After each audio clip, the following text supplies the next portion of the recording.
Some years ago, at my workplace, then in Calabar, Cross River State, I worked together with a host of good people and the opposite of good, ungrateful crocks of people you can possibly imagine. There was a particular manager that nothing anybody does is good enough for him. He constantly finds fault with everything anyone does. He derives joy in using vulgar words, degenerating staff in such a manner that many have publicly shed tears because of him. This man has made life so miserable, and I often take my frustration out on others. Almost every staff member feels the same way about him.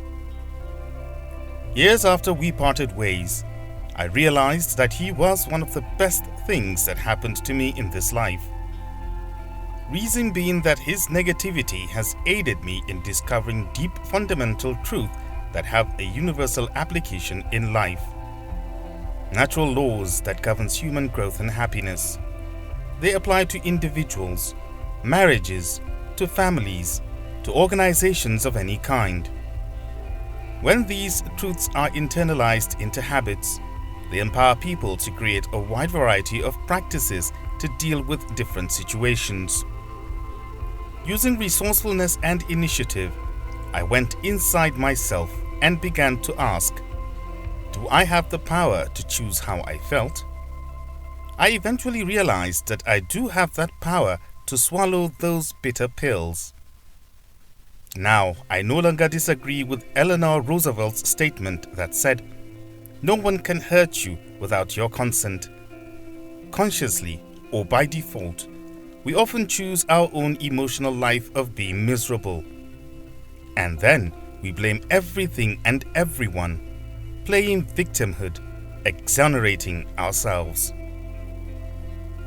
Water behaves in the same manner. When you put it in a freezer, it becomes ice block. And when you heat it up in a pot, it boils, always adapting to external weather. People who behave like water are often affected by their physical or social environment. If the weather is good, they feel good. If it isn't, it affects their attitude and performance. When people treat them well, they feel and behave well. When people don't, they become defensive or protective, building their emotional lives around the behavior of others. It is not what happens to us, but our responses to what happens to us that hurts us. On the other hand, those who behave like fire carry their own weather with them. Whether it rains or shines makes no difference to them. Like the principle of combustion accompanied by the production of heat, which does not change in any situation or place.